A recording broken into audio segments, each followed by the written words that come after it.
Доброго времени суток, дорогие зрители, слушатели.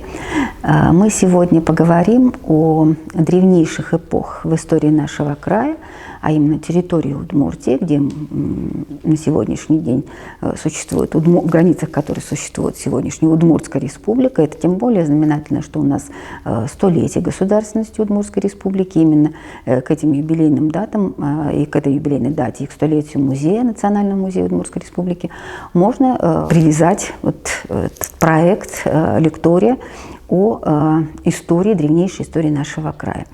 Я начну нашу лекцию именно с древнейшей эпохи, которая документирована археологическими источниками на сегодняшний день. То есть, по крайней мере, мы можем судить об этой эпохе достаточно определенно, располагая выразительными коллекциями, которые хранятся сегодня в Национальном музее, выставлены в экспозиции Национального музея, и которые получены были, в общем-то, не столь давно, не более 50 лет, получены благодаря целенаправленной научной работе, поисковой работе разных организаций, прежде всего Удмуртского государственного университета, его Камско-Вятской археологической экспедиции, которая была создана в 1973 году, и, как это ни удивительно, именно в 1973 году в первый же полевой сезон экспедиции были открыты древнейшие памятники, в частности, памятники эпохи мезолита и неолита.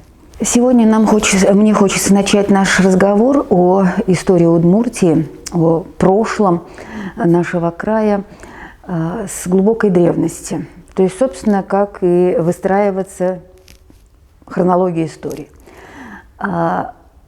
Говорить об этом и сложно, и в то же время очень интересно.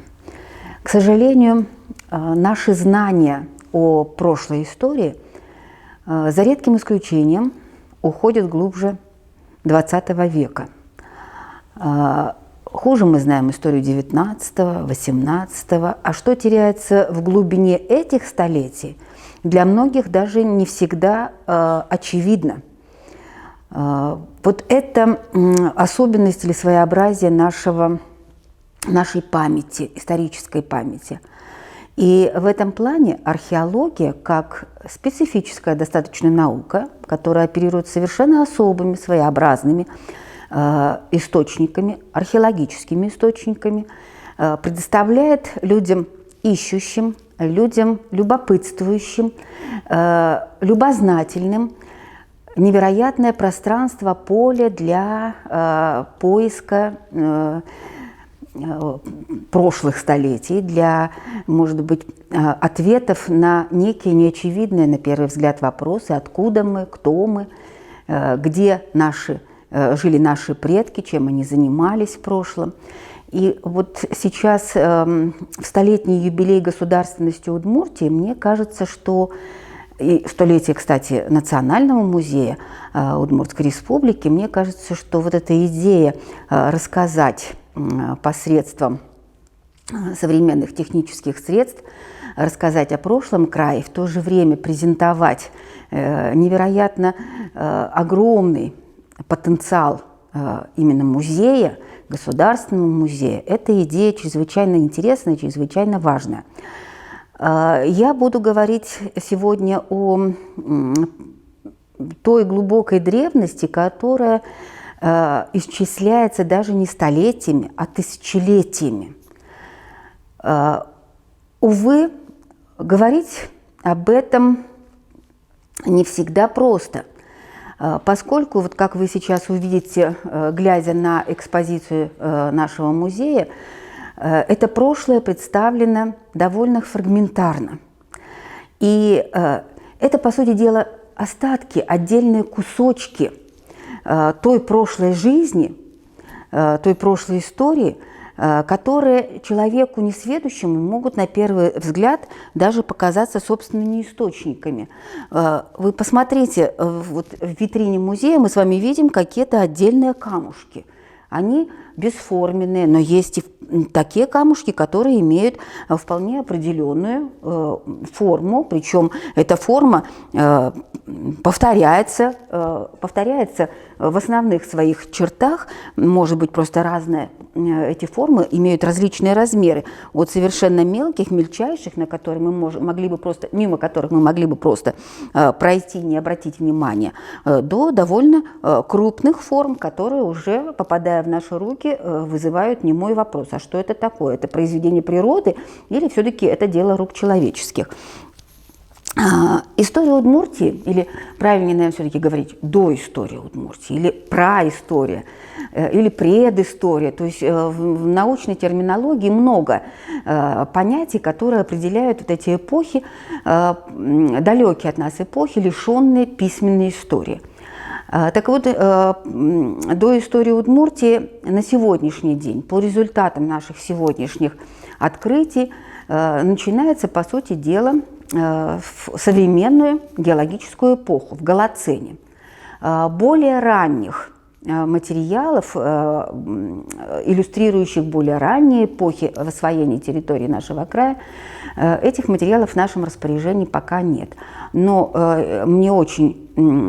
я очень хотела бы верить в то, что они есть, просто нами не открыты еще.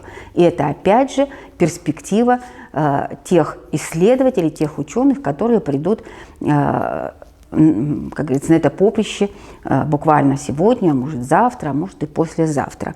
И опять же, фонды нашего национального музея, и мы увидим это в отделе природы, позволяют облечь эти наши смутные упования в конкретные формы. И сказать, что это не просто слепая вера, а это действительно некое уже научное предсказание. Итак, первые древнейшие находки на территории нашего края, связанные с присутствием здесь древнейших людей, относятся к эпохе мезолита. Опять же, не обладая письменными источниками, археологи придумали, ввели в свой понятийный аппарат понятие археологических эпох, нашли им название. Так, древнейшее прошлое у нас характеризуется через эпоху палеолита, то есть древний каменный век, эпоху мезолита, средний каменный век, эпоху неолита, то есть новый каменный век. Это эпохи, которые имеют очень большую протяженность, повторюсь, не столетия, а тысячелетия. И поэтому те разрозненные кусочки информации, которые мы собираем в виде артефактов, то есть археологических предметов или вещей, представляют собой лишь самый маленький, как говорится, осколок или факт, который мы получаем благодаря археологическим раскопкам.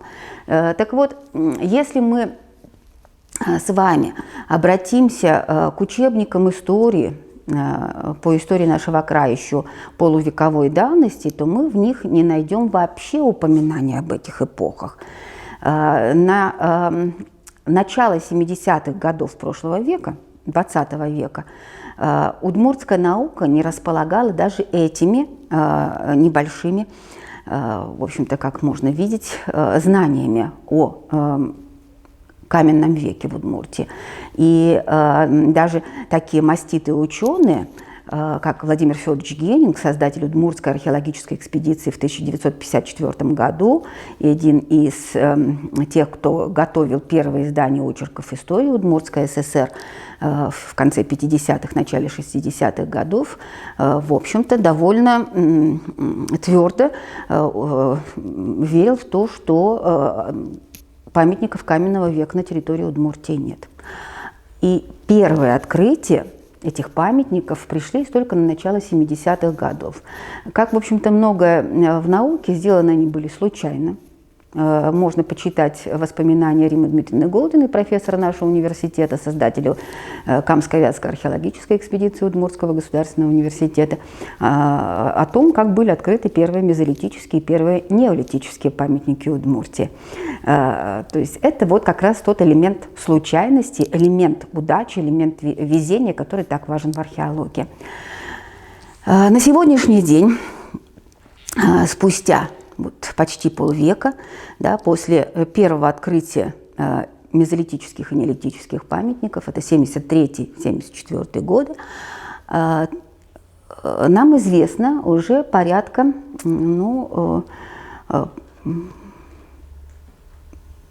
40 памятников на территории нашего края, которые не просто открыты, но и исследованы раскопками. Поэтому они уже могут нам рассказать несколько больше, нежели, скажем, находка отдельной кремниевой пластины или отщепа. Вот если мы обратимся к карте памятников, выявленных памятников эпохи мезолита, то мы увидим очень любопытную картинку.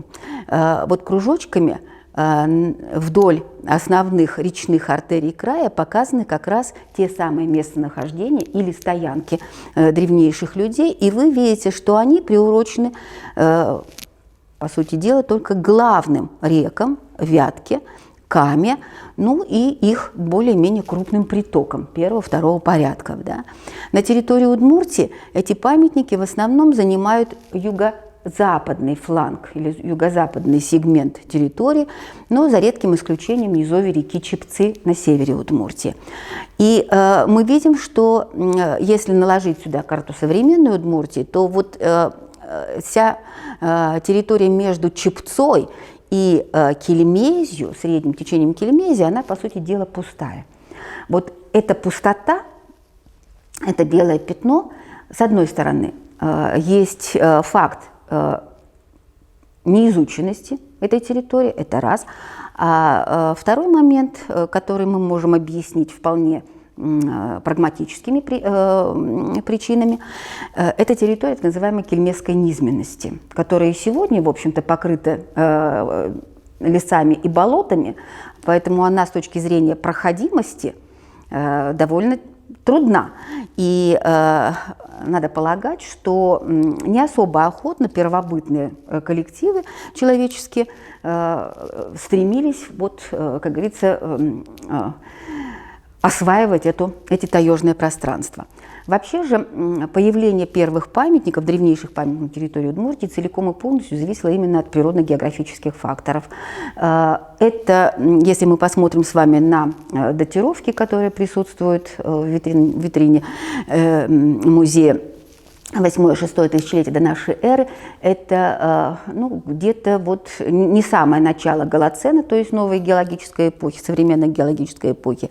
Это уже скорее финал ее, вернее, скажем так, формирование современной геологической эпохи или вот современного климата, природы на территории края приходится на период с 12-го тысячелетия до 8-го тысячелетия до нашей эры. Это такая переходная эпоха от позднего плейстоцена, то есть ледниковой эпохи, к современной геологической, Голоцену. И понятно, что процессы почвообразования, образования рельефа, современных речных русел, водотоков, они только находились в самой начальной стадии. Кромка ледника отступала, он уходил, изменялось, как говорится, давление на землю, на поверхность земли, и, соответственно, постепенно начинал меняться рельеф края. И поэтому обнаружение этих древнейших памятников, оно, конечно, носит такой характер комплексный. То есть здесь недостаточно просто везения археологического, здесь важен еще и определенный фактор предсказуемости, такого научного прогноза.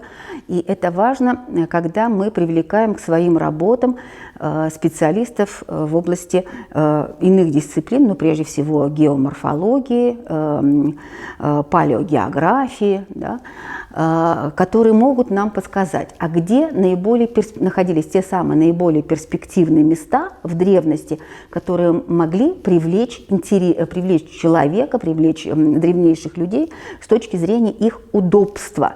Удобства для жизни, удобства для охоты, для места, которые обладали необходимым минимумом пищевых ресурсов, потому что это было важно для человеческого общества, для его самосохранения и, соответственно, продолжения рода. Поэтому вот такая география древнейших стоянок на территории Удмуртии, она, наверное, все-таки не случайна. Но мне кажется, опять же, что самое интересное открытие у нас еще впереди. Так вот, с точки зрения уже известных памятников, можно заметить, что они в основном находятся в бассейне реки Кельмези, или более крупной реки Вятки. Это река Вала, это вот есть Нынек, это уже речка Умяк, левый приток Вятки, это река Лабань, правый приток Кельмези. Это стоянки небольшие по площади, с очень невыразительным культурным слоем, на который может обратить внимание только специалист. Мощность этих слоев не превышает 20-30 сантиметров. Они слабо подзоленные, то есть слабо гумусированные. Это действительно стоянки, то есть где человек останавливался на какой-то короткий период времени, может на сезон, может на 2 сезона, да. Это даже назвать вот с точки зрения этнологии стойбищами, наверное, вряд ли можно было бы, потому что стойбище – это как-то, на мой взгляд, более длительные места поселений. То есть человек приходил, выбирал удобное место, селился здесь своей семьей. Это были небольшие коллективы, судя по площади культурного слоя и тех отдельных сооружений, которые в границах этого слоя были обнаружены. Это, как правило, 1 или 2 жилища, небольших жилища. Площадь их не превышает, как правило, 25-30 квадратных метров. Что это такое? Это нынешняя двухкомнатная квартира, да? И, в общем-то, все жили в этом жилище. Жилища не отличаются какой-то фундаментальностью своей архитектуры. То есть это, скорее всего, были что-то среднее, может быть, между хижиной и более долговременным срубным домом, то есть ни о каких, как говорится, прочных конструкциях, деревянных конструкциях говорить не приходится, не тот уровень техники и технологий. Ну и опять же, в общем-то, построить такое жилище достаточно было лишь для того, чтобы обеспечить себе крышу над головой, возможность приготовить пищу, возможность для отдыха дневного и ночного, ну а затем двигаться дальше. И опять же к тому, что возможно, или как, в общем-то, сегодня представляется, освоение новых территорий, в частности в Камско-Вятском междуречье, было обусловлено довольно подвижным характером этих древнейших коллективов. То есть они в основном двигались вслед за стадами диких животных, которые служили основным объектом их охоты. То есть это были лось и северный олень, по крайней мере, остеологические остатки, которые обнаруживаются вместе с древнейшими орудиями на этих стоянках, это именно останки этих животных. Это быстро передвигающиеся животные, и охота на них, конечно, должна была носить такой динамичный характер, то есть нужно было знать места передвижения этих стад, да, диких стад, и нужно было устраивать соответствующие какие-то приспособления для охоты для них, хотя, как считается на сегодняшний день, все-таки основным орудием охоты служил лук и стрелы. Лук и стрелы. Вот в следующей витрине показан как раз такой, это приспособление, то есть оно предназначается на быстро передвигающихся животных или на дичь, да, то есть можно было подстрелить на расстояние до 300, а то и при определенных умениях и навыках до 400 метров, да, полет стрелы мог настичь это животное.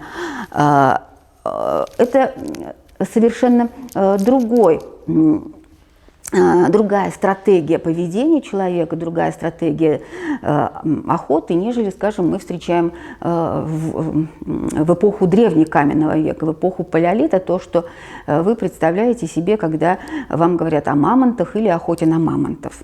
То есть, конечно, вот с таким луком и стрелами на мамонта не пойдешь. Ну и в эпоху мезолита, конечно, мамонты, это уже было достаточно далекое прошлое, вряд ли кто уже, наверное, вспоминал о способах этой охоты. Но именно вот такая индивидуальная охота с луком, она предполагала и совсем другой уровень социальной организации. То есть проще было выживать, существовать в небольших коллективах, то есть так прокормить и себя, и свою семью было удобнее. Ну, конечно, в тех условиях вот, начала, как говорится, голоценовой эпохи, когда наша территория только покрывалась лесами, человеку приходилось приспосабливаться к этой лесной зоне. Это не тундра, лесотундра, как было во времена палеолита.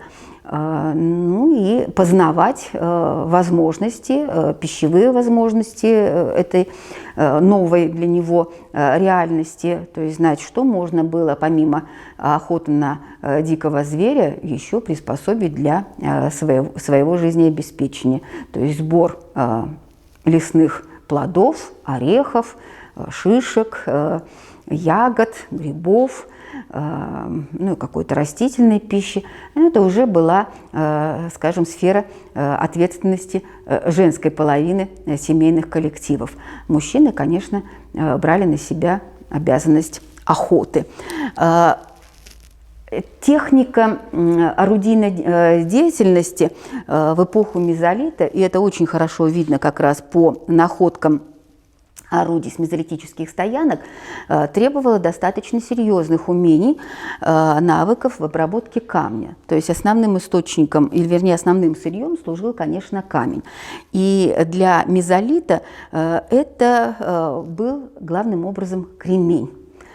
Кремень – удивительное сырье, удивительный камень. Вот здесь в витрине как раз размещены и основные желваки этого камня, которые встречаются в виде конкреций или целых пластов, залегающих в толщах террас, речных террас.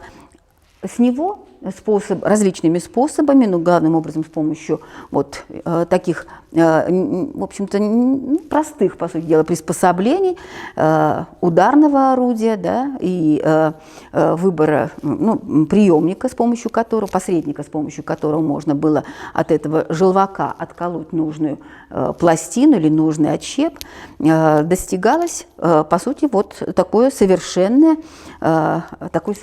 итог или совершенный результат, который представлял в конечном счете орудие. Конечно, у вас может возникнуть вопрос, что можно было вот, скажем, такими микропластинками сделать, да? Как можно было с их помощью убить того же зверя или разделать тушу животного, приготовить из шкуры какое-то покрытие для себя, одежду для себя. В общем-то, здесь разум древнейших людей характеризовался довольно таким удивительным умением или удивительным открытием. То есть, с одной стороны, вот это энное количество таких пластинок можно было соединить в какой-то природной основе, выбрав для этого кость животного, длинную кость животного или, скажем, деревяшку. В этой деревяшке с одной или с двух сторон выпилить пазы, вставить в эти пазы данные пластинки, причем плотно друг к другу и режущим острым краем наружу. Все это закрепить с помощью тех же самых природных клеев, природного клея, и у вас получается такое сложносоставное орудие. Составной нож, составной наконечник копья, наконечник дротика. Вот такие орудия появляются еще в эпоху позднего палеолита, Ну а в мезолите они получают свой наивысший расцвет. И для археолога обнаружение таких микропластинок, а в культурных слоях они встречаются сотнями, а то и тысячами экземпляров, очень важно, потому что на основании наблюдений за тем, как изготавливались такие пластины, какие формы пластин предпочитались, какие размеры пластин предпочитались, какие орудия из них в конечном счете получались, археолог выстраивает для себя некие общие такие картинки, некую такую мозаику, свидетельствующую о близости или даже, скажем, общности традиций в обработке кремния, в обработке камня. И можно с помощью вот таких нехитрых реконструкций, а на самом деле достаточно сложных реконструкций, выйти на уровень уже каких-то исторических обобщений, то есть говорить о близости, родстве этих традиций между собой на разных территориях, а возможно судить уже и о истоках, о происхождении, откуда пришли эти традиции, откуда пришли люди-носители этих традиций. В Камско-Вятском междуречье на сегодняшний день ученым удалось выяснить, что, по сути дела, вот природных месторождений кремния такого нет. Да? Ближайшие источники или ближайшие месторождения подобных серо-коричневых или серо-голубоватых кремней известны на Вятке, в среднем течении реки Вятки, в районе Советска и в районе нынешнего города Кирова, так называемое Чирковское месторождение, то есть петрографы, специалисты по обработке, по камню, по следам на камне, по особенностям сырья. Ну, в частности, вот, в 70-е годы был у нас такой ученый Верещагин, работал в университете на географическом факультете. Он, сравнивая, сопоставляя между собой эти материалы, пришел к убеждению, что охотники в бассейне реки Валы изготавливали свои кремниевые орудия именно из того сырья, который добывался вот там на Средней и Верхней Вятке. А это означало, что все-таки территория была достаточно проницаема, и возможны были, как говорится, и опосредованные контакты, и прямые контакты, да, между теми, кто обитал на этой территории. Но человек, он всегда ищет чего-то нового, ему нужно как-то, как говорится, расширить сферу своей деятельности, и, конечно, сырья требовалось много, и человек искал это сырье. И вот одним как раз интереснейшим фактом, который был открыт нашими учеными в 70-е годы, являлось обнаружение памятника, такой стоянки-мастерской в районе Нынека, это Можгинский район, вот фотография как раз раскопана Нынекской стоянки-мастерской, где был обнаружен как раз вот этот вот процесс или попытка найти какое-то иное сырье и приспособить его для своих потребностей. Этим сырьем послужили выходы доломита. Доломит, в отличие от кремния, более мягкий материал. И он, по сути дела, вот такому пластинчатому скалыванию, по сути дела, не поддается. Поэтому в ходе раскопок на стоянке были обнаружены в основном вот те самые неудавшиеся приемы обработки этого камня. Сами желваки, продукты их расщепления, отщепы как отходы этого производства, ну и несколько орудий.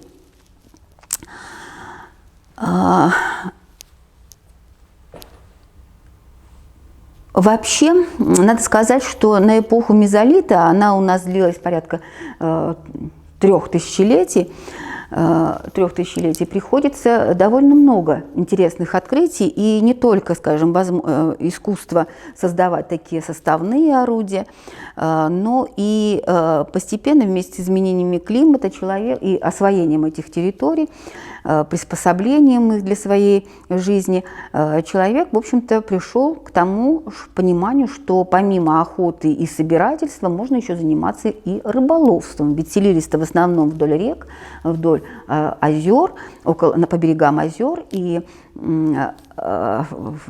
тогда, в те времена, они были более полноводны, и рыбы в них было достаточно много, поэтому на некоторых стоянках обнаруживаются, хотя, в общем-то, за тысячелетия сохраняется это гораздо хуже органика, но находятся остатки чешуи, костей рыб. Это означает, что постепенно человек начинал, как говорится, осваивать этот ресурс и оставаться при таком способе, при такой стратегии на одном и том же месте можно было гораздо дольше, нежели когда ты охотишься на быстро передвигающихся животных. И вот такой процесс постепенного оседания в таких удобных для рыболовства районов, он с течением времени стал или привел к большей оседлости населения, к появлению более долговременных поселений, которые мы с вами увидим уже в следующую эпоху неолитическую. Но прежде чем перейти к ней, хотелось бы еще один момент обозначить. Вот, как мы видели на карте, памятников-то у нас довольно мало. Памятников мало, стоянок мало, и раскопки этих стоянок, может быть, не дают нам возможности говорить или судить о всей полноте вот той прошлой жизни. Но некоторые выводы все-таки сделать позволяют. Ну, например, раскопки стоянок Тархан, 1, 2, 3, 4, 5 стоянок в районе деревни Тархан на границе Вовожского и Кельмесского районов Кировской области, нашего Вовожского и Кельмесского района Кировской области, показали, что, несмотря на то, что эти стоянки расположены близко друг от друга и в одних и тех же, как говорится, условиях топографических, они все-таки по времени немножко разница. То есть есть более ранние, с более ранними формами орудий, есть более поздние. А это означает, что вот население, то есть те коллективы, которые приходили, заселяли эти районы бассейна реки Кельмези, валы Кельмези, они уже знали об этих удобных местах, и они не вгрызались, как говорится, в тайгу где-то дальше, а останавливались на том же самом месте, да, или вблизи него. Это означает, что они были чрезвычайно удобными во всех отношениях именно для этой экологической ниши. В конце VI, начале V тысячелетия до нашей эры опять-таки наблюдаются очень серьезные изменения в климате, в природе нашей территории, и эти изменения не могли не отразиться и на, собственно, тех коллективах человеческих, которые заселяли эту территорию. Но это уже другая археологическая эпоха нового каменного века, неолита, и мы о ней поговорим, рассматривая следующую витрину нашего музея.